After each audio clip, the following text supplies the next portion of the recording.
What is the difference between like dynamite and C4? I mean, the dynamite is more the sticks that you like a stick, traditionally see in the right? old movies for mining and stuff like that. I mean, Yeah. there's applications for that. Most of the time, it's like if you're wanting to blow boulders off the side of a hill or something, right? You punch a hole in there, you just put in a stick of dynamite, and you could use that. Where the C4 is more the plastique, where you can shape it and form it and stick it to a door or something like that. When I get a hobby going, I get into it. But then I was really into journalism as a kid. Oh, really? Yeah. And so Oh, this is like, this is kind of along that line. yeah, because I love stories. I love, Yeah, yeah. and so yeah, I'm a big fan of everybody's got a story.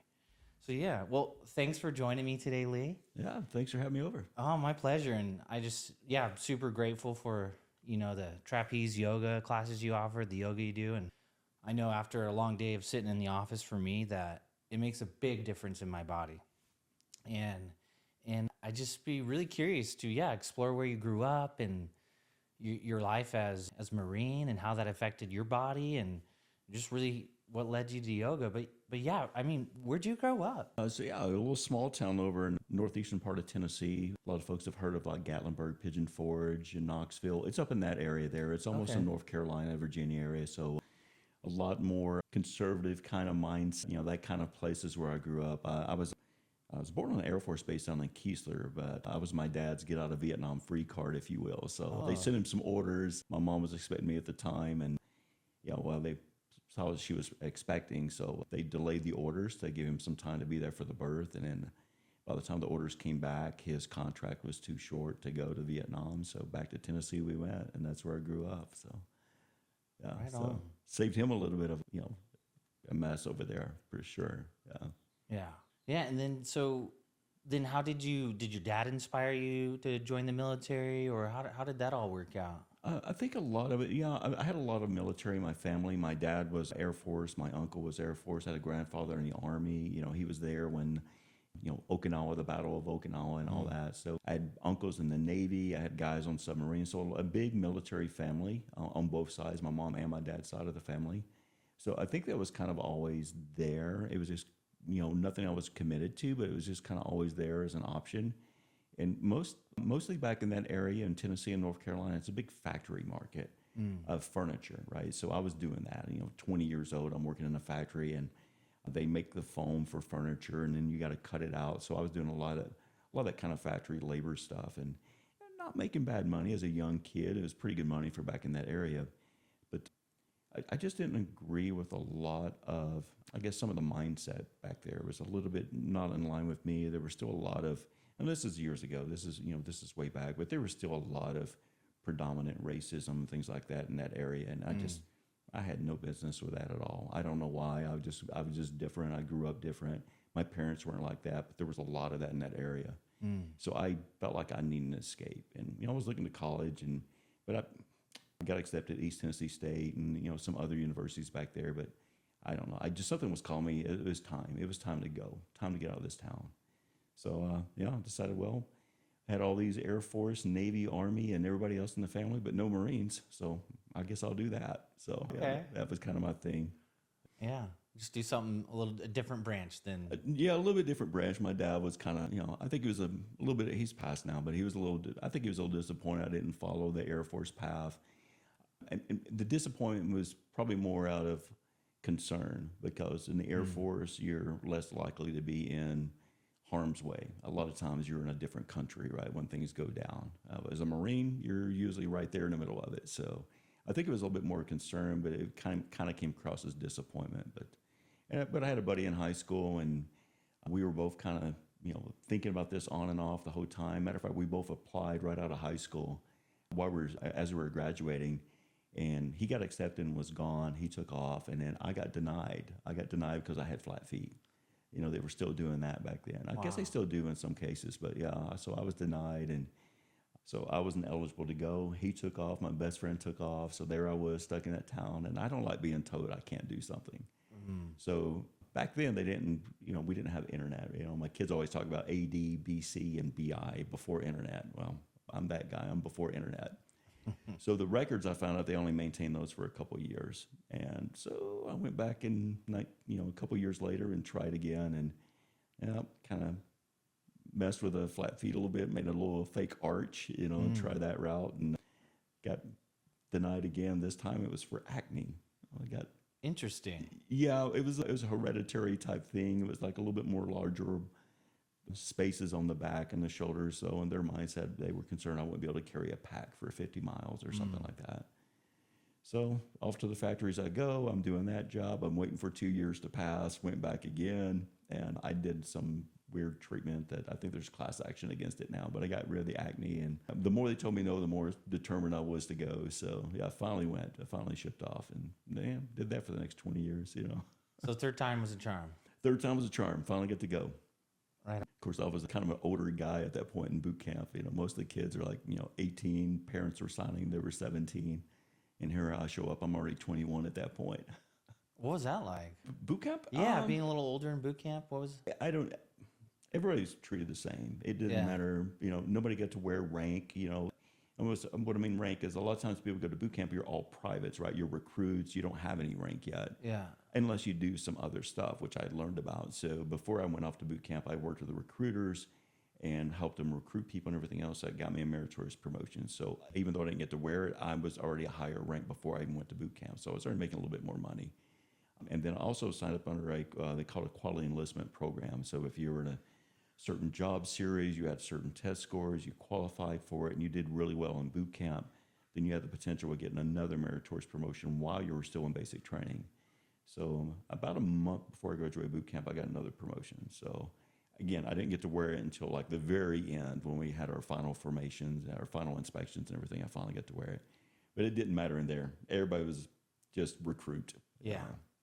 Were you treated different by the other recruits for being older, or was it sort of everyone was in the same boat, or no one really cared about age? Or I was just curious. Yeah, no, everybody was kind of focused on themselves. I mean, it's basic training. It was pretty intense. Marine Corps boot camp is not you don't have a lot of time to really get to know the guy that sits next to you. You learn to keep your mouth shut unless you're spoken to. That kind of stuff. So yeah, no, the age thing didn't really matter so much in boot camp. A little bit after we finished boot camp, then we go off to these other carry-on schools and stuff, and that's where we start getting the jokes about grandpa and things like that. 21 years old, I'm getting called grandpa. And that's funny. Yeah. Well, and then so after boot camp is like specialty training. What'd you do for yours? Show my age a little bit here, but back when the class right before mine, when they graduated basic training, this was the way it always was, is you finished basic training and you had a specified job series that you were going to go to. Most of the time you already knew this, like you came in with a contract. I'm going to go into the engineering field, and that's what I'd signed up for, is the engineering field. And the way it was, you finished basic training and then you went straight to your specialty school. So for me, I should have went straight over to engineering school. But instead, everyone in my class all got the same orders after boot camp. We were going to go to infantry school. And that was in complete violation of all of our contracts and everything else. I mean, we didn't know what was going on. Totally blindsided. Our drill instructors weren't really sure what was happening because this is not normal. Normally, the senior drill instructor sits down with the recruits at the end of it and says, okay, Beckler, you're going to engineer school. This guy, you're going to go to journalist school, right? And that didn't happen with us. They put us all together. They came out and read one set of orders and say, where I say insert name, insert your name, infantry school. And from there, then you go, after you graduate, you get like 10 days at home vacation before you go back again. Immediately, I went to the recruiter, like, what's going on here? Showed him my orders. He had no idea what was going on. He's calling his bosses. They didn't know what was going on. And so you have no choice at this point but to execute these orders. You're not supposed to be infantry, but you're going to infantry school. And man, this did not work out well, but I'm sworn in. You have to go. You got these orders. So off I went to infantry school over in North Carolina. And it wasn't until probably about halfway into it that we finally found out there was a mandate came down. The Marine Corps always had this mindset that every Marine's a rifleman. Every Marine should be. Doesn't matter if you're a pilot, doesn't matter if you're a cook, every Marine's a rifleman first. And the commandant at the time decided to enforce that every Marine should have to go through some level of infantry school. So they're going to create this new course called Marine Combat Training. And since they didn't have this course developed yet, we went to full-blown infantry school. Now, after us, they started developing this Marine MCT course, and they still have it today. So the Marines now, they go to boot camp, then they go to MCT, which is kind of a downsized version of school of infantry to learn all the basics, how to avoid capture, things like that. then you go to your specialty school. But for me, I went to infantry school, then I went to my specialty school. The really bad one for the other guys that were infantry is they had to go to infantry school to check the block off for MCT and then drag their pack across the street and check into infantry school. They did it twice. Whoa. Yeah, that's government at its finest right there. But yeah, then after that, I was a combat engineer. So still over North Carolina, learned to do demolitions, minefield maintenance, setting up mines, taking out mines, booby traps, things like that. That's where I started. Interesting. Yeah. Totally different place than where I ended up. Yeah. So the MacGyver school. Yeah, kind of, sort of. So they give you a little card you keep in your pocket, and okay, if you're going to blow up something this size, this is how much C4 you need. And then the good general rule of thumb is whatever that card says, double it. Make sure. Right. Yeah. Wow. So that, to me, that sounds not only interesting, but pretty fun. So you got to blow a lot of stuff up, or like, what was that like? Yeah. So this over North Carolina. So that was a big part of it. We had to learn all about the different, demolition capabilities and the inventory, when to use dynamite, when to use C4, things like that.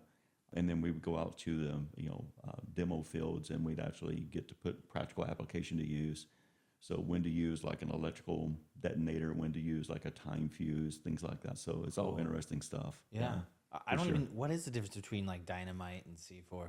Well, I mean, the dynamite is more the sticks that you traditionally see in the old movies for mining and stuff like that. I mean, there's applications for that. Most of the time, it's like if you were wanting to blow boulders off the side of a hill or something, right? You punch a hole in there, you just put in a stick of dynamite, and you could use that. Yeah. Where the C4 is more the plastique, where you can shape it and form it and stick it to a door or something like that. So is he, like in the movies I've always seen, C4 and it goes on the doors, it's like Play-Doh or something. Yeah, it can be, but it's also like these sticks of, they're kind of rectangular shape. So, I went up to Wisconsin to do a demolition shoot up there, and we just packed this old wheel, this old tire from some heavy duty vehicle. We just packed it with sticks and sticks of C4, and you can daisy chain them together with like all the blasting caps are all connected together. So when it goes, they all go off instantly together. So they actually come in like a satchel where there'll be multiple sticks in there. So you don't even have to take them out of the satchel. If you're going to use a whole satchel, just leave it in the satchel. The satchel will go with it. So interesting stuff. But yeah, mentioned Wisconsin. So they sent me up to cold weather training. This is one of my first trainings in the Marine Corps. Sent me to cold weather training in Wisconsin. Man, no tents, no heaters, nothing like that. One portion of it, you had to basically survive for 24 hours out there in that mess. And so just you and your buddies would build like a lean-to out of snow or something like that. And, wind chill like 32 below. You're sleeping with a special mask on your face, so I guess your lungs don't freeze or something. I mean, it was pretty intense. Yeah, that's intense. Yeah. That was great training because as soon as we got back, off to Desert Shield. Wow. So cold weather training cold really weather paid off. To the desert. Yeah. I remember being a little kid. So there's Desert Storm, and it's Desert Shield and Desert Storm. Yeah, I did both. Yeah. They're the same thing, or is it Desert Shield before Desert Storm? Yeah, Shield was first, right? It was a big show of force to try to come out there and deter and encourage Saddam and military to pull back out of Kuwait, right? The mindset, well, let's just come in full force. Everybody's out there ready to go, hoping that he would just turn around and go home. And then when he didn't, that's when he flipped the switch and it became Desert Storm. Okay, got it. And then so you were out there for that time then? Yeah, Desert Shield, most of that it's just that weight, right? Because that show of force thing. So I'm sitting on a USS Iwo Jima, a big LPH-2 Navy vessel. Not a lot for the Marines to do on there, man. It's like the big Navy Uber for Marines, right? We're just catching a ride. So a lot of boredom sets in on you, especially when out there for months at a time. And everybody's living in the gym just to have something to do. I'd go run up on the flight deck when we were not in flight ops and just run in circles, quarter mile all the way around. So, and then, I was a young Lance Corporal, entry-level Marine, so got tasked with certain jobs to help out on the ship, maybe working the mess deck, serving food, on mopping floors, things like that, working in the laundry room. And then I found out in the laundry room, was like, I'm sitting there waiting for all this, this laundry to get done in the washer, laundry to get done. When I say I'm not just doing my laundry, I'm doing everybody's stuff, right? So I'm down there for hours at a time. So while I'm waiting for the dryers to get done, I look over and there's to get that laundry press on the ship for the big naval officers, I guess. I'm like, hey, that's nice because, I'm throwing my stuff in a bag, washing it, comes out and it's all wrinkled up. I'm like, let me press my camis out because I'm bored. Well, next thing you know, I'm an entry level guy and I've got these really sharp pressed camis on and my NCOs are all wrinkled up, right? So next thing I know, they're paying me a couple bucks to, press theirs for them. And then their bosses are, and I started making money, which is great. So every once in a while we'd hit a Libo port and a Liberty port and I'd have a little bit of cash in my pocket that way. Right on. Yeah. Nice. Yeah, might need you to teach me how to make sure my clothes are nice and wrinkle free. Yeah, I don't have a steam press like that at home. Yeah. So, all right. So you were just waiting around then on the ship. For the first go, yeah. And then did you ever like get deployed onto land then, or what was that like, or what happened there? Yeah, most of the Desert Shield, again, was just sitting around on the boat. We'd go into ports and we'd help out. I was in Manama, Bahrain, and got to go in. And this is when Storm happened. Went in and started as a combat engineer. We did a lot, not just the demo stuff, but we also did construction. So went in and started laying a bunch of concrete pads, bringing in tents, setting up a medical unit. So the old MASH unit. Yeah. So that's what we were, I was the engineer helping put all that together so we were building the hospitals, getting everything ready to go because, Storm was about to kick off. So we're prepping for it. And then started working with like Navy Seabees. Guys did kind of the same thing I did as a Marine Corps combat engineer. Is kind of similar to the Navy Seabees. So we started working with those guys a lot and, doing some additional tasks there. It's an ASU. It's like an American little area that's in Bahrain that we were on. And we're expecting personnel to start rotating through, right? Well, they didn't have like a big store or something like that. You want to be able to give some morale stuff to these guys as they start rolling through there. So they got us the materials, the lumber and everything else. The next thing you know, we built this 2-story building, our engineers and their CBs. And the downstairs was like a clothing store and you could go in and buy CDs for music and stuff like that. Actually, it was probably cassettes back then. But so it was kind of like almost like a little 7-Eleven kind of thing downstairs with some clothing and stuff. And then upstairs, it was a liquor store. How cool. Yeah, it's funny. I won an award in the Marine Corps 20 years ago. This one award, I was awarded recognition for building a liquor store. I'm like, it's like a Marine's like trophy that goes up on the wall there, right? Yeah. Yeah, I mean, you're the morale guy then. It's like, yeah. But that was prepping for Storm. We knew it was coming. It had already been called, and then once it kicked off, then things started getting a lot more serious. My detachment got pulled together, sat down with the staff, and my unit's mission was to go onto the beach in Kuwait. They had set up, they knew we were coming, so they had placed a very large minefield.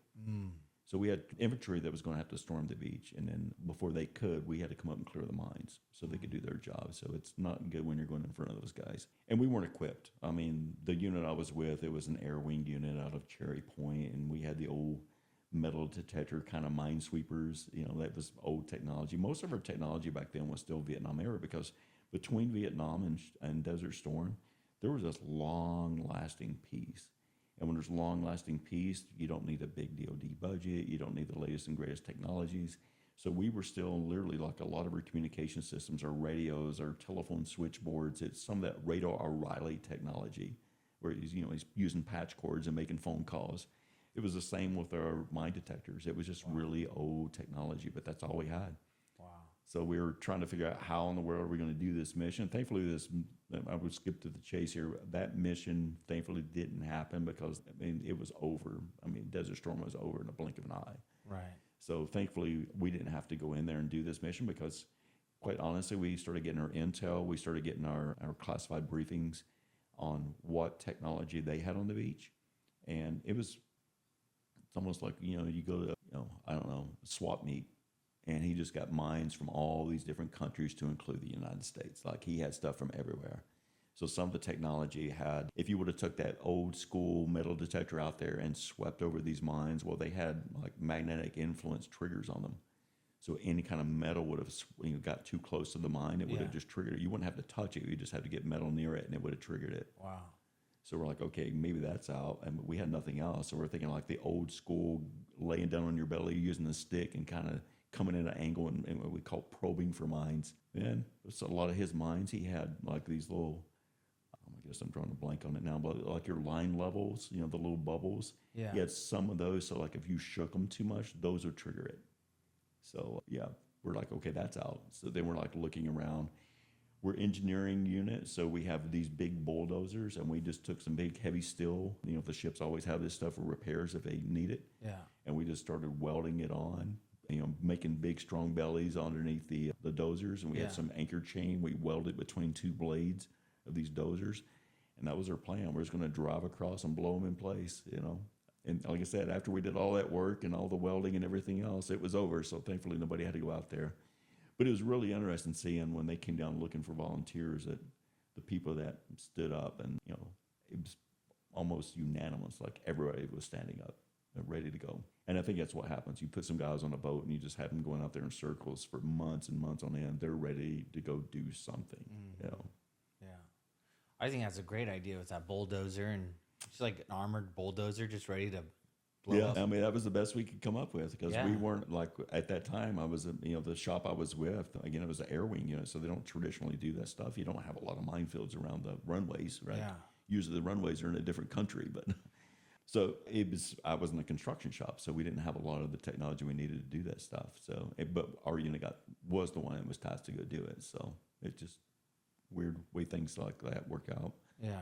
But at the end of the day, just glad it didn't have to happen that way. I mean, that particular ship, though, we pulled into, I mentioned Bahrain, we had pulled into ship, into dock at Bahrain at one point. We need to go undergo some repair in the boiler room area. And pulled in. I'm young Marine. I only know, even to this day, what's in the papers and what was told to me. But we were docked up against the USS Blue Ridge, cross-decking across her to get back and forth to the pier, trying to get parts, trying to get materials. We're in this country, and a lot of the parts we got for the repairs were not spec'd out right. And they're putting these in the boiler area, massive amounts of pressure and steam and heat. And it finally came time for us to pull away. We may have made it a mile and a half out. It gave through. We lost quite a few guys down in the boiler room. I don't usually like talking about this. Maybe we should go somewhere else. No, Thanks for sharing. Yeah, that's hard stuff. Yeah. Sorry. Let's start going down a path that I don't want to go to. Yeah, you don't have to go there. We don't need to. Yeah. No, I appreciate your service, and there's a lot of different things that happen along the way. Yeah. So, all right. So after then Desert Storm, where'd you all go there after that? And like, where'd you get stationed? I know you've mentioned before you were in Japan some years, and then moving around. And so, where's the next part of your adventure take you? Yeah. So after Shield Storm, I go back to my unit on the East Coast. I stayed there for quite some time, and I just changed jobs. I told you I started as a comm engineer. Then I became a primary marksmanship instructor. I was still at the same base.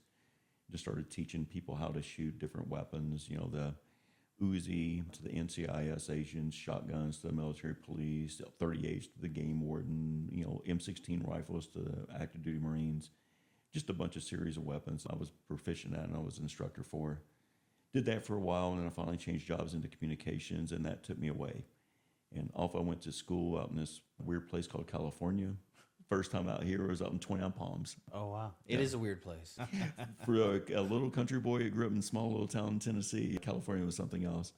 And again, it was Twin Palms out in the desert out there. But so for a school there, and then immediately a follow-on school after that, back down to Keesler Air Force Base, happened to be where I was born at. Wow. I never saw where I was born until I got orders there as a Marine. I'm like, the odds of that happening, right? Yeah. And then, so that's when I jumped into communications. And I got orders over to Okinawa, Japan. That was my first time over there. Went by myself for 1 year. Absolutely loved it. Got me a car. And of course, if you have a car over there, everybody's your friend. Yeah. Nobody likes to drive on the other side of the road. But we did a lot of like humanitarian type missions and things like that while I was there as well. Time went really quick. I did some training down in Australia and some other places, but a year goes really fast. But I had a great time over there. Beautiful place. I love the people over there. Everything's just an island time, everything's just slow, and you can breathe, you can just take your time with it. Yeah. One side of the island is the East China Sea, one side the Pacific Ocean. It's like, you get up in the center of the island, you can see both, it's really nice. They got a rainforest up on the northern part, and a big city down on the southern part, so great place. Yeah. What was your favorite thing to eat there, or, Well, this is my first time over there, young guy, and just, what we would do is, by this time I was an NCO, a non-commissioned officer. I was a sergeant. I was a platoon sergeant for about 100 people. And one thing I did not want to do on the weekends was be in the barracks and be bugged. Oh my gosh. Everybody would come like, hey, Sergeant, can I do this? Hey, Sergeant, can we do that? So on the weekends, me and my buddies, we'd just jump in my car, go down to the little grocery store on base, load up the coolers, and we would actually go out. We had this little spot, a little beach area that we found on the island that was kind of secluded. Yeah. And we just stay there on the weekends.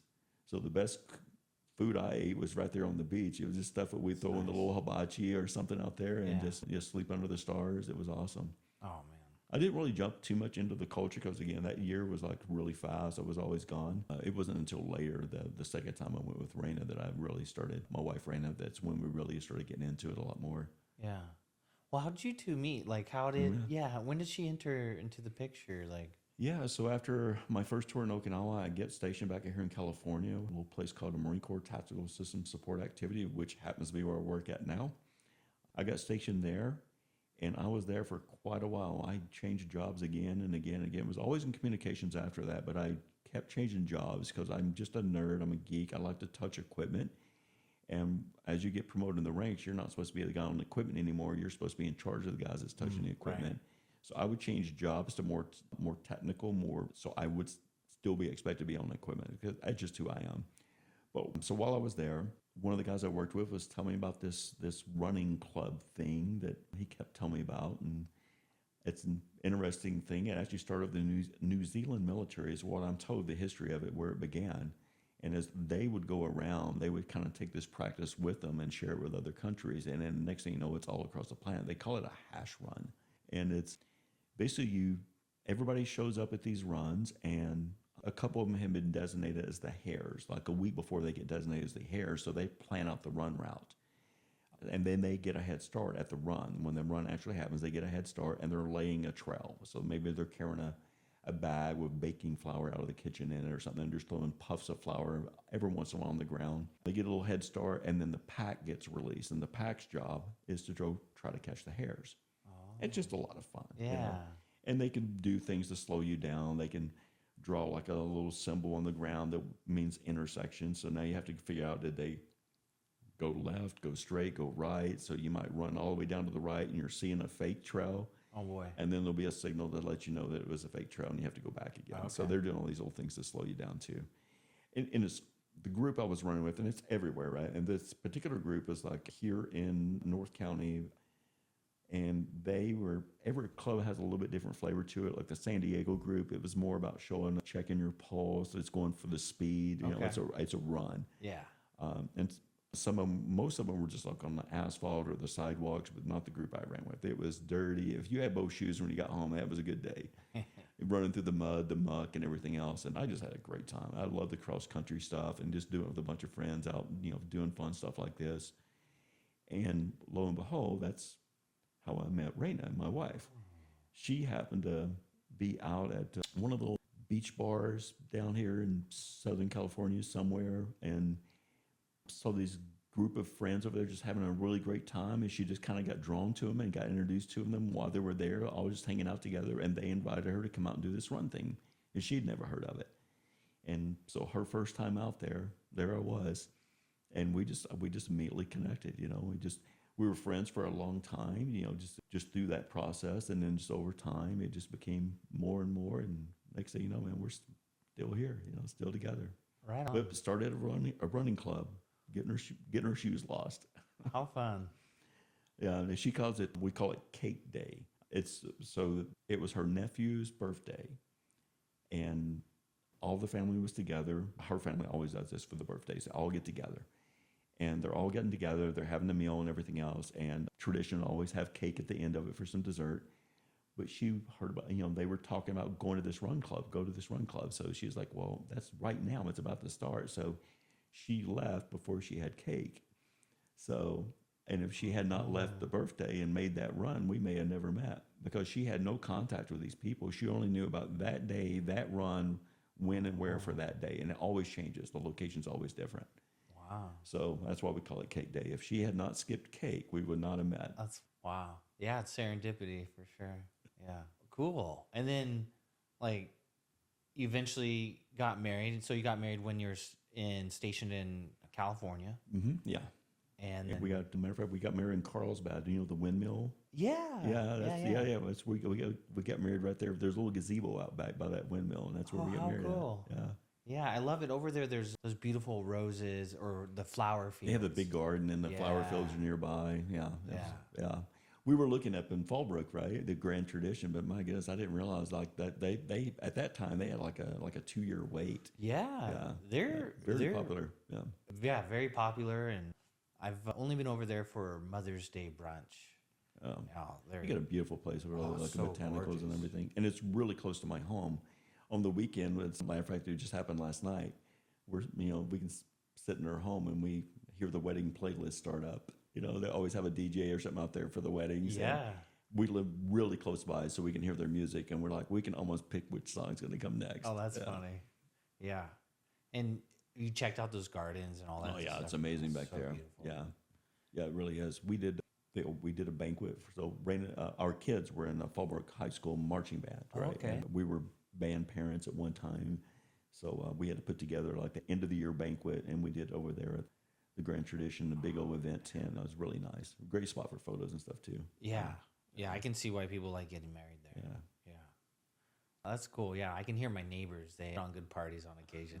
I'm like, when we had sheep out there eating the weeds in the Great Pyrenees, they thought she was lost for a second, but then we met them for the first time, and I'm like, they're building a granny flat over there. We're like, oh, we're trying to be mindful of our neighbors. They're like, but it's our land. We'll do what we want to do with it. I'm like, yeah, I totally agree. Mm-hmm. And I'm like, I hear all your parties, but you've never invited me. Yeah, that's a foul. But no, I'm all, you guys got good taste of music. It's okay. Yeah, Yeah. So I won't ever call anybody on you. And yeah, I'm all about it, man. Especially you guys out here. This is a beautiful space you have here at your home, and you're a little bit more further out than I am from my neighbors. But my neighbors, I'm like, man, just have fun. Yeah. Let's just be reasonable. They get about 10 or 11 o'clock at night. I'm old now. I need some sleep. yeah. Yeah. Yeah, I do.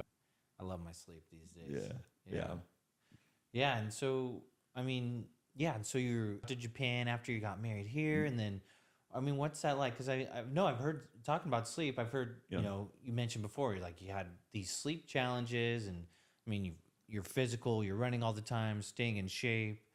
And you're the type of guy who likes to stay in motion. So when did you start feeling all that training take its toll on your body and just being an athlete? So while I was actually stationed here at the McTiss I was telling you about, I was working out in the gym, and God wasn't really spotting me very well. And I did everything I could to get the weight off my chest. And I'd already had some back issues, but I had really messed my back up after that. And then all the years of up and down the hills with the boots, and our equipment again was very antiquated when I first joined the military. Flat feet, there's no arch support in those things at all. So I'd already messed up my back pretty bad, and my knees pretty bad through just the Marine Corps career. But then working out in the gym and I could hear it, I could feel it the moment I did it, and that was it. My sleep was just. And was the physical part of it, there was a lot of the other trauma stuff that goes along with it as well. But it got to the point where physically I could not sleep more than about 2.5, maybe 3 hours of sleep. Dang. And that was nightly. And when I first tell people that, they're like, how do you even function? It's amazing what the body adjusts to. I find other ways to rest when I can rest. I just could not lay down that long. It just was not working for me. So I'd have to sit upright, sit on the sofa or something like that. So I got noise canceling headphones and stuff like that, sneak out of the bed in the middle of the night, go to the living room and just sit there and just watch TV or something like that so the rest of the family could sleep. But that was my life for years and years and years. It was just 2.5 to 3 hours. If I got 4 hours, that was an amazing night, amazing night of sleep. Wow. And I was trying all this stuff. I was trying the chiropractors, the physical therapy. The physical therapy was a big one. Acupuncture, the massage. I was trying everything. I didn't want to do the prescription stuff. The doctor kept trying to, give me some painkillers or something. But we've all seen people that went the wrong way with the painkillers, right? Yeah. So A lot of my clients. Yeah. Yeah. Oh yeah. I bet you see that. Yeah. Especially with pain management. Exactly. Yeah. A lot of people who got addicted to opioids for pain management. And yeah. I can't even imagine some of the stuff you've had to see and hear. So that's interesting. Yeah, that you didn't want to go that route. Yeah. So you're trying all these other things, and some of them, are providing probably some relief, but not what you're looking for. Yeah, some relief, but I still couldn't break that barrier. 2.5, 3 hours of sleep at night. Because once you're laying, you're immobile. It's like I don't know. It just I wasn't able to really get the release I guess my body needed through all those other practices, and I just became life. I just accepted it, and we tried everything. We were trying different beds. I mean, gosh, my wife was amazing. When we were living in Japan, I'll give us an example. She wanted to try this bed that she'd heard about, and it was in Norway, and we lived in Japan, and it didn't matter to her. She bought that bed, had it shipped over, literally shipped over, to a small island in Japan. We're living on the 6th story of this building at the time, and the freight elevator was broken. The poor guys had to carry it up 6 flights of stairs to get it into the home and everything else. But I mean, we tried the, you name it, all the brand names, all the Tempur-Pedic, the Sleep Comforts, all of it. None of it worked. None of it helped.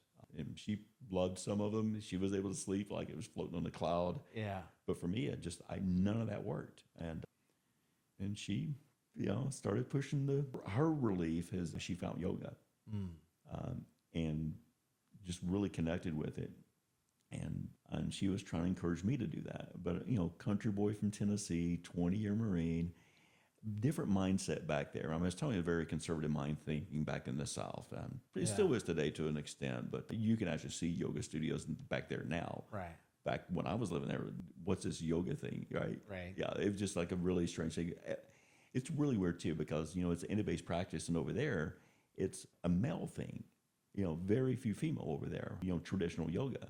And it was very backwards and different here in the States. It's more of a female thing and not a male thing. So being a male, being a country guy, being a Marine, it's just this mindset of like, yoga, what's that? Ugh. Yeah, right. And so she did. She was trying to get me to go, trying to get me to go, trying to get me to go. And I just pushing back on it and everything else. And, we came back to the States. I'm back and I off to Iraq and all these other places and things like that. And while I was gone, she's doing her yoga practice and stuff. And then finally, after probably a good 15 years of her trying, I decided to go give yoga a try. And this was after she decided to leave, big industry world that she was living at the time and start doing yoga as a business, become a yoga teacher, and then decided to buy the yoga studio here in Fallbrook. And I was like, okay, if she's owns a yoga studio, I guess we're doing yoga now. Right. So, all right, I finally gave in, decided I would go try it. And she had me try the restorative yoga. So it's not, you don't stand in this. It's really about just trying to get into a certain position. It reminds me a lot of the chiropractic kind of practice to get you into a certain position. But instead of somebody sitting there trying to pop your back open, they just kind of prop you up with the blankets and the pillows and just let the body respond, right? Leave you there for a while, have you flip sides, do the other side, and learn to breathe. That was the big thing for me. It was I didn't realize that breathing starts letting all this work for you. And I'm not going to say it happened overnight, but I felt something. It was incredible. I was able to rest. I was able to get a little bit deeper into the sleep. And little by little, I broke that 4-hour barrier. And then little by little, I broke that 4.5-hour barrier. I was like, oh my gosh, there's something to this. And I was like, changed everything. Next thing you know, I'm a yoga teacher. Yeah. And now I'm, 7 hours, 7 hours of sleep at night. Some of the physical is I'm there. I'm good. It's not physical waking me up anymore. That doesn't happen. I mean, I'm able to get in there and find a position. Doesn't matter anymore. It's like being a young Marine. I could sleep on the floor and sleep like a baby. Yeah. Maybe can't sleep on the floor like a baby anymore, but I could sleep on the sofa. I could sleep on the bed. I'm fine. And the physical stuff finally actually worked. So there's definitely something to it. Yeah. Yeah. And I really wish I would have listened. Yeah. How many years was she on your case about? About 15 years. 15 years. Yeah. And just again, me just being the guy I am, the machoist, I guess. The machoism kind of comes out. Yoga, it's like, I can't do it. I'm a Marine. I can't, Yeah. And she was, gentle nudging. And I finally give into it. And I was like, man, if I would have listened sooner, I'd have been, got a lot better sleep. Getting better sleep is going to help lengthen your life, Right. Yeah. Yeah. What do you think are some of the? Let's explore some of those thoughts. Like, yoga's what? It's for women. It's Yeah, or yeah. like some of the other maybe misconceptions. Like it's Well, there's, I mean, you're aware of a lot of this too. I mean, I think there is a big, especially here, not so much in, I think California's really come along a lot, but yeah, back in Tennessee, like I said, there's yoga studios. We went back there and we see some yoga studios showing up now. It took a long time for people to actually open up and understand this a little bit, that there's something to it. But I still think there's that strong mindset back east that it's for women. yeah, I think there's still a big mindset. When I say east, I mean back in where I grew up. I think there's still a big mindset that it's, what's the word I'm looking for? It's hippy dippy kind of, yeah. right? There's that mindset Like that is crunchy like, granola people. yeah, Yeah, it's those people, right? There's a lot of that. They're the barefoot people that yeah. live off the land. And Be one with the universe. yes, Yeah, yes, yeah, getting culture, and there is a spiritual side to it, yeah, but there's the bigger component that you've got to open your mind to, and if you don't, you're missing something. You're missing your, I said a moment ago, learn how to breathe, and people, yeah, well, that's natural, right? The moment you're born, you start breathing. I'm like, no, there's learning different breathing techniques for what you're going through. I mean, it's just amazing when you learn that deep practice of breathing and mindfulness and just shutting the mind down for a moment. Like, yeah, uh, I used to like just be stressed out with one job, and I'm overwhelmed. I take that stress and I carry it. It would mess up my sleep. It would mess up I was irritable, and just the stress of one job. But learning to breathe and just let it go. The yeah, road rage on the road, right? Just take a deep breath, let it go. You don't have to get excited about it. It's over. You made it. yeah, But just learning to breathe and let that go makes all the difference in the world. Now it's like, okay, I've got my full-time job. We got the yoga business. I'm teaching one class a week over there. I back and forth between the two studios doing maintenance and stuff yeah, like that. An officer at the local Veterans of Foreign Wars. I give hours and hours every week that I'm doing that. So I'm basically juggling 3 jobs. But I breathe through it now. I get through it, and I'm not saying I don't experience any stress. I'm saying at least when it happens, I can take that deep breath, pause for a moment, and just let it go and refocus. And yeah, that's what I mean about learning to breathe, learning how to do that, letting things, it already happened, let it go. yeah. And it sounds like that process helps you be maybe more in tune with your body too, like breathing and like where do I need to maybe send some kindness to my back, or like how do I breathe into that discomfort to let it go and breathe through it.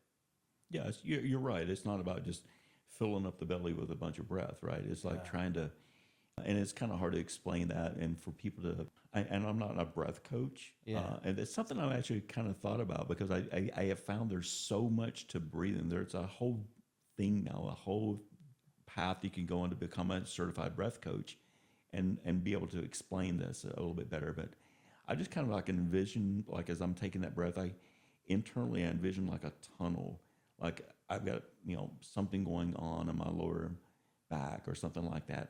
I can mentally just envision a tunnel where I'm taking that breath in. I'm going to push it down into that spot and then yeah, release it out. And I know I'm not actually creating an air path directly to that spot in my lower back, but there's yeah, something about that mental focus, that direction, that somehow it actually just works. And again, I'm not the best guy to explain how that, but that's what I do, and that's what works yeah, for me. So yeah, if there's something going on in my upper back or my shoulder or down in my leg or even down in your, your third digit of your toe, yeah, if you can just mindfully just kind of envision like you're breathing a tunnel all the way down to that toe, something happens and it just works. yeah. It really helps. No, I agree. It's yeah. After a long day of being at the desk, I feel it in my back. So when we're Yeah, like hanging there, I really got to breathe through it because I'm going through some discomfort, yeah, but I'm just trying to breathe through it, and I know that okay, it's temporary. I hear you say we're just gonna do this for a couple minutes. yep, I'm like, all right, Gabe, I can get through this. He's gonna tell us when we're over with it, and I can last until he yeah, says we're done. But I'm really breathing through it through that couple minutes, just sure. trying to relax my back and really let that traction work and yeah, I really have to focus on my breath. I'm really in it because yeah, it's uncomfortable.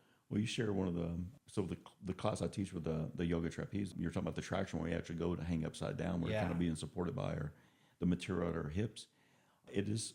We're not used to being. I mean, I'm older now. I'm not used to being upside down on the playground swing, right? And that's Right. kind of what it's like. But I see that a lot of times with my new students that come in.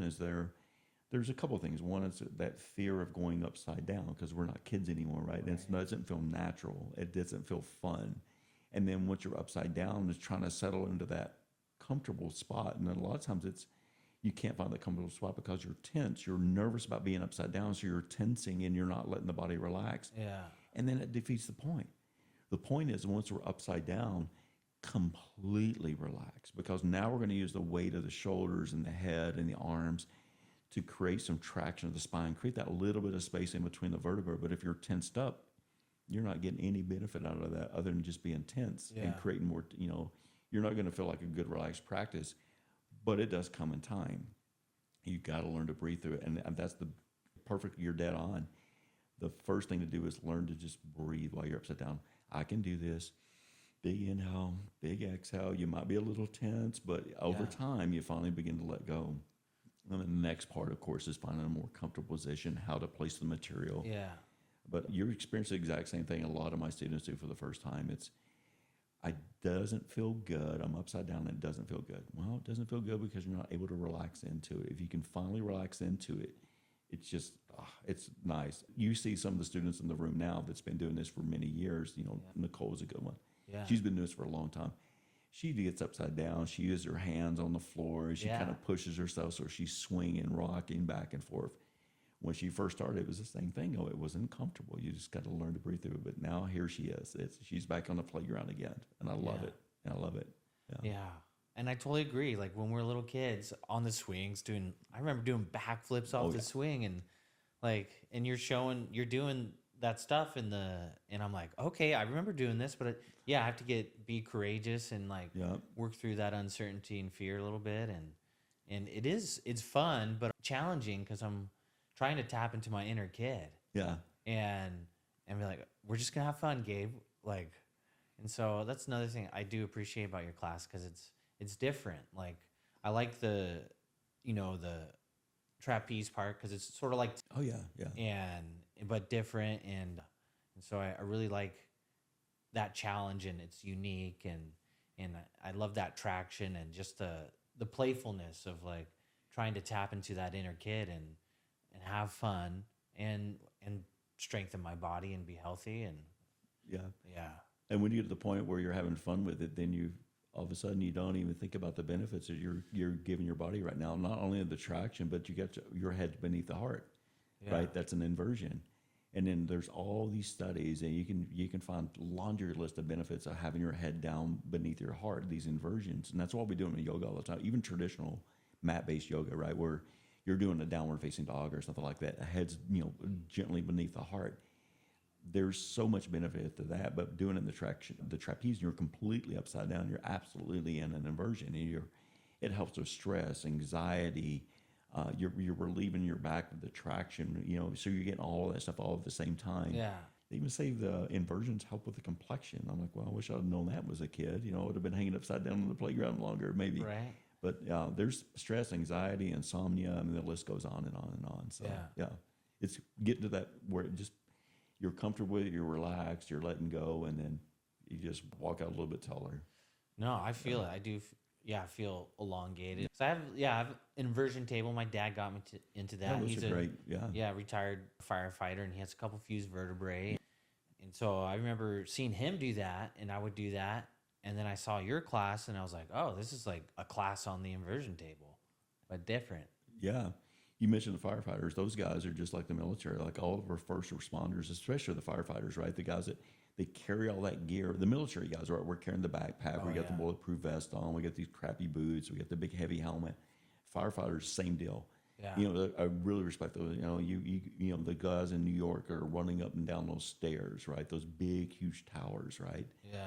With all that gear, carrying all that stuff, So, you said it was your dad that was the firefighter? Yeah, my brother is too, yeah. Oh, so they're dealing with the same thing, right? You're compressing the spine. All of that weight you're carrying on your shoulder, you're just crushing the vertebrae down together. And if you can flip upside down on that traction table, or back in our days we had those inversion boots or something they put in the Yeah. door, anything like that, just to hang upside down like a bat for a little while. Ideally, they recommend 2 to 7 minutes a day. I know it's a little challenge for some, but if you got the space where those tables, that's a really easy way to get into it. Now it's not as scary and not as threatening. It's a nice, relaxing way to get there. Yeah, I agree. And yeah, what would you say to, like, say some guys out there has a girlfriend, has a wife that she's into yoga, and he's always been like, oh, that's the girls thing. What would you say to a guy who's like, he's got pain in his body, and encourage him to just be open to trying some type of restorative class? Sort of, I liked how you said it was like we got pillows and blocks and blankets, and like the chiropractor without all the adjustment, without forcibly adjusting you. Yeah. Just breathe in for a while, a couple minutes in that posture, and I have noticed my back will naturally pop when I'm lying there for a minute or two and just breathe in. And I mean, what would you recommend to a guy who's thought about it but he hasn't done it yet? I think for me, the right selling point was the relief in the back, because that's what I suffered from, right? So I think it's really dependent on where are you now? What do you need now? So when I got sold on the restorative, right? Because that changed my life, and I became a yoga instructor, and I still am, right? And then over time, when I was able to sleep again, I was able to stand again, and comfortably, and I was able to do some of those things again that I couldn't do for a long period of time. Then I progressed. So that was kind of like the stepping stone. So yeah, if you're suffering from like really bad back pain, if it's anything like I'm describing right now that I went through, start with that. Oh my gosh, it's amazing. And I call it pajama yoga, man, because you don't even stand up, right? Yeah. Show up in your pajamas. The teachers are going to love it. If you fall asleep, that's even better, because the whole point is get you in there and get you comfortable, get you relaxed. You get into position, and the body and the gravity does the work. You don't do anything in that class. So it's amazing. You give it a couple of classes, 2, 3, 4 classes, and you will see a difference, either in the physical relief or the mental relief, or both. So that's a great place to start if you're going through what I went through. And then as you progress, just like anything else, I've kind of changed where I was, because now I'm able to do that. So then I progressed up to, I was doing more of the yin practice, and the more of the standing poses and things like that. I started getting deeper into, maybe some of the, intro to yoga kind of classes initially and things like that, learning to get into these poses and these warrior poses and things like that. And you just learn how to direct energy through your body. And the older we get, we need more, balance, So those things are really foundational. And then I just continued to progress through those. And then next thing you know, I'm, taking these really hot classes and flowing and using weights, so you can see my progress from going from laying on the ground, braced by a pillow and just trying to get comfortable, to doing these fast flow classes in the hot room, trying to keep up these young kids. Yeah. And then over to where, where I am now, where I'm using the straps of the trapeze, and I'm, teaching you how to use your own body weight to do suspension training, because in traditional yoga, we never ever pull. All the yoga stuff that we do is like push, like you're doing arm balances or downward facing dog or something like that. We're always pushing. So yogis really are missing a lot of the pull strength, because we don't really do that in yoga. You look at any yoga pose, there's nothing really that we do. It's pulling. So that's where we kind of get to blend this in, and we mix in some yoga with, like you said, it's like a TRX suspension workout. Love it. And then we just kind of split the two, and so that's where I am now, and I'm loving it. I'm having fun. We've been doing that since 2016, I think, is when Raina and I went to get her certification for that training. It was in Barcelona. So, still there. But again, it's like, what's calling you? What do you need now? And I've been, we have some of the sound healing stuff. Yeah. And guess where I'm at now? I went through a certification course for sound healing. I'm starting to get my instruments, so I'm really getting excited and interested in that now. So I'm going to still do the trapeze thing, but I'm so back to the original question. I went way off on a tangent there, but what would I say to someone? What's calling you? What do you need right now? If it's You want a workout kind of a class? We got that for you too. You can go to the hot room. My little wife will just probably kick your tail, right? She's hard. Yeah, she's tough. She is. She's a workout. Yeah, she's been doing I this get for a long sore. time. Yeah. Oh, you take the flow classes? Or? Yeah, and she uses those straps. Yeah. I love it. Yeah. She's always coming up with something creative. Yeah. She's just tough. Love her a lot. But so if you want that kind of class, or if you want the pajama yoga kind of class, or if you want to come in and just use your upper body weight, if you're familiar with TRX, come in and give this a try, man. And we'll do that for half a class, and then we'll flip you upside down, use some traction in the spine, and breathe a little bit in my class too, not a lot, but I mean, we try to balance everything in there. So if you haven't tried it before, what's calling you? Check out a local studio. Check out, if you're here local, check us out. We got a very big schedule. We got, 4 yoga rooms now? Yeah, it's cool. So we always have something different going on. So it's not, so when you hear yoga, get away from that old mindset, get away from the guy, macho kind of mindset. Really look at what we're talking about. There's traditional yoga. There's all these other different flavors of yoga. There's so many modalities of it now. There's something that is going to be a good fit for you, no matter where you're at. And then once you get in there, find it. It may change over time, or you may find this one thing that you love to stick with and just stick with that. I really encourage everyone to do, we always talk about yin and yang, right? Yeah. Find that one that challenges you, that's working your body, that's making you sweat or getting your upper body strength back. Do all of that, work on your balance and everything else, but then also balance it back out. Yeah. Take one of those more gentle type of classes where it's more mindfulness, right? Learning to breathe, learning to relax. You gotta get the benefit of both. Work the body and then let the body recover. Yeah. No, right on, Lee. And I'm curious. All right, so from the time you started, because like I said, do what your body's calling. You know what? How can I support my body? Is what I'm hearing, and I think that's great advice. And the idea is, how long did? All right, you were getting like just a few hours, couple hours of sleep a night. So when you first started yoga, to getting 6 to 7 hours of sleep, how long did it take you to like get to that point to where you can have a full night's rest of sleep? How long did it take you to train? Yeah. I would think that first month, believe it or not, that first month that I started, I went from about 3.5 hours of sleep I was telling you about to about 4.5 hours of sleep. In 1 month, I gained an hour of sleep. Now, I know that doesn't sound like a lot on the surface, but remember, for years, I could not break 3.5. On a really good night, I'd get 4. So to go from 3.5 to 4.5 was life-changing for me. Yeah. It was incredible. I mean, I felt like I was going to go into tears to get that much sleep. Wow. So, and then, I mean, once I saw that, I mean, like I said, it was just overwhelming. And I was like, there's something to this. I'm going to stick with it. And it just continued on to get to where I am today. And it is, if you can come in and breathe and let the body relax, don't hold the tension, let the body relax, you'll get the benefit a lot quicker. Yeah. So, and that was kind of tough for me, but within a month, man, it was life-changing. It was amazing. Yeah. So like an hour's plus of sleep from that first month of training. Yep. And then how like another month of training, did you get another half an hour maybe? Or like how long did it take you to get a full night's rest of training?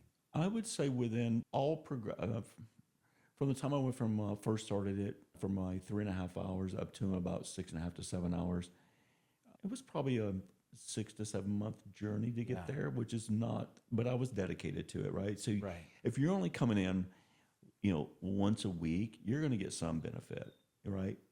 But it's like anything else that we want to do. If your goal is to get really strong, well, you're not going to come in once a week, right? Because all you're doing is kind of maintaining it. And I think it's the same way with any other practice in yoga. It's like if your intent is to come here and recover my back, recover what's hurting me, if I'm only coming in once a month, it's going to feel great that night, for the next couple of nights, but then you're going to get back to your old habits again, right? So it's you can't just come in once a month.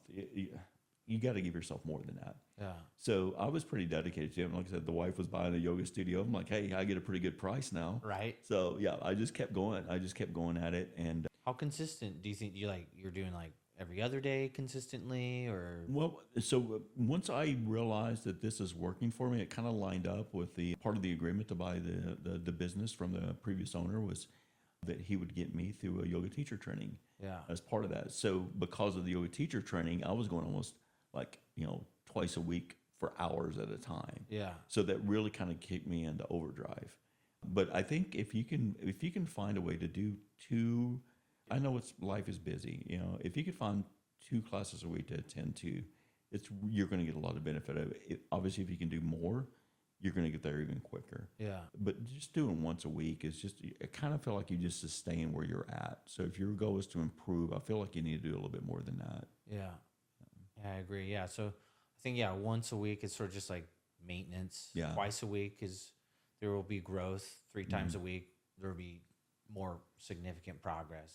Absolutely. Yeah. We got some guys that are awesome because we have like our unlimited specials. We got some of our students, they'll take 3 classes a day sometimes. Wow. That's nice. awesome. Yeah. I wish I had the time for that. But yeah, I'll get 2 in a day sometimes. Yeah. And I mean, if I just told you I'm juggling kind of a 3-job thing. Right. But if I had more time, I absolutely, if I could go up once a day, that's way better than twice a week, right? Yes. Yeah, if you can. Every other day would be the next step, I guess. Go twice a week. If you can do that, try to go every other day. Because now you got the weekends involved there as well. And then if you're able to, find it on the schedule. And again, we got early morning classes, we got late evening classes, Yeah. So that really helps. It just depends on where you're commuting to and from, and then what's waiting for you at home. Sometimes you got to get home because there's homework with the kids and things like that too. So just be reasonable. The goal is to de-stress and not stress. So if you're stressing to try to get to that yoga class, well, it's not going to help. Right. I agree. Yeah. Can see some people coming in sometimes just getting off work and barely making it. And it's like now they need that hour to just unwind. Rushing in with the bag in hand to go change clothes and jump onto the yoga mat, Yeah. Which is fine. Maybe if that's all you can do. Yeah. I mean, you're getting That's been something me out of it. before. Yeah. Yeah. No, right on. Yeah. Well, thanks, Lee. Yeah. And for those who are listening, who are local, we're here in Fallbrook, Sage Yoga. And really appreciate you guys and so thankful for your studio and the space you hold and the diversity and the teachers and the classes, from hot to non-heated to gently warm to like aerobic with weights to traditional just vinyasa flow, and to your class trapeze, which is super unique to me. And so it's I think you guys have a really special place, and I'm so grateful and thankful for you guys holding that space. And well, thank you. I give all that credit to my wife, man. It's her. I'll have to have her too. Hear her. I'm just here to kind of sponsor her and support her. So good man though, good husband, and man, I wish I would listen to her sooner. Yeah, that's also what I like about your stories. It's eventually you got around to it, and now you're reaping the benefits of it, and you're excited about it. You're continuing to learn and grow in it, and I think that's the beautiful message you have to share is for other men out there. Is like there's healing and hope, and then opportunity for just do new stuff. Yeah. Yeah. The last thing I'll offer is, I know that there's probably a lot of wives out there. There's same boat, trying to get their stubborn husband to come in and do something right. Yeah. Get them to come to the challenging class. Because if it's that macho mindset that was keeping me out, sometimes it is the same way with these guys, right? So I've had Raina I'll bring some of the young Marines in and work with. I still work on base today, and I'll bring a group of those young Marines in on occasion, and we'll give them a workout class. And so sometimes to get the guy in the door, tell him he's going to go to a workout class, and have him go to a workout class and let him see that, oh my gosh, yoga can actually be a no kidding crazy workout. Yeah. More than just running down the street, 3-mile run or something like that. Come in and get a workout, but then now you got him in the door. Yeah. Now you got him in the door, and you can start looking at the schedule and looking like, okay, now how does he balance that out? So maybe that's the step to get him in, is to work out, and then you eventually find that you can sneak them over to the other sides of things too. Yeah, I agree. And for me, what got me into it was to avoid injuries in martial arts. Yeah. Oh, yeah. So my thing was like, okay, I need to stretch. I need to be, flexible. And I always liked doing splits, having be able to have high kicks. Oh, yeah. And so I knew stretching was great. So I'm like, okay, yoga is like extreme stretching. So I'm like, okay, that sounds great to stay flexible in martial arts. And next thing I know is it's preventing injuries, or then I get injured. Well, okay, I'm not going to, now I need to take martial arts off, but what? I can go to a gentle yoga class. Yeah. Yes. And then work my way back to going hard again, recover, and then get back into the martial arts again. Yeah, And that's so, a great point. yeah, It's a great way to protect yourself and to help recover from when those stumbles happen. yeah. Yeah, And that's where I am right now personally, is like messed up some of my knees in martial arts and then in skiing, and I'm getting strong again. And that's like, awesome. yeah. And so I think that's another thing for men too, is it's preventative for our high Hmm. impact, intense sports, martial arts, running, opening up our hips. And so I just think that, yeah, it's just a wonderful opportunity to stay strong, and I sleep better too. And Yeah, yeah, I yeah, used to have sleep is everything. horrible insomnia as a kid in college and stuff. And I didn't know how to breathe either. Yeah. Like, I knew how to punch and breathe with my punches and kicks, but I didn't really know breath and mind control through like the ujjayi breathing, Yes. Yeah. or just silencing my mind. And so I'm so grateful for the yoga practice. And Man. yeah, thanks for showing up today, Lee. Oh And man, I'm so thanks for your glad time, glad to man. have you with the family, man. Oh, I'm so grateful. And yeah, I didn't know you're involved with the VFW. I went by for one Oh. Whiskey Wednesday to Oh, did you? go say hi. I mean, yeah, I'm not in the service or anything. I did Yeah. some stuff with the Joint Terrorism Task Force back in the day, and Oh, okay. Yeah. just a little volunteering. Yeah. But yeah, that's a great VFW down the road. Some nice people there. Yeah. Yeah. We're always trying to do stuff for the active duty veterans and just our local community here. Yeah. It's that transition I'm working towards, right?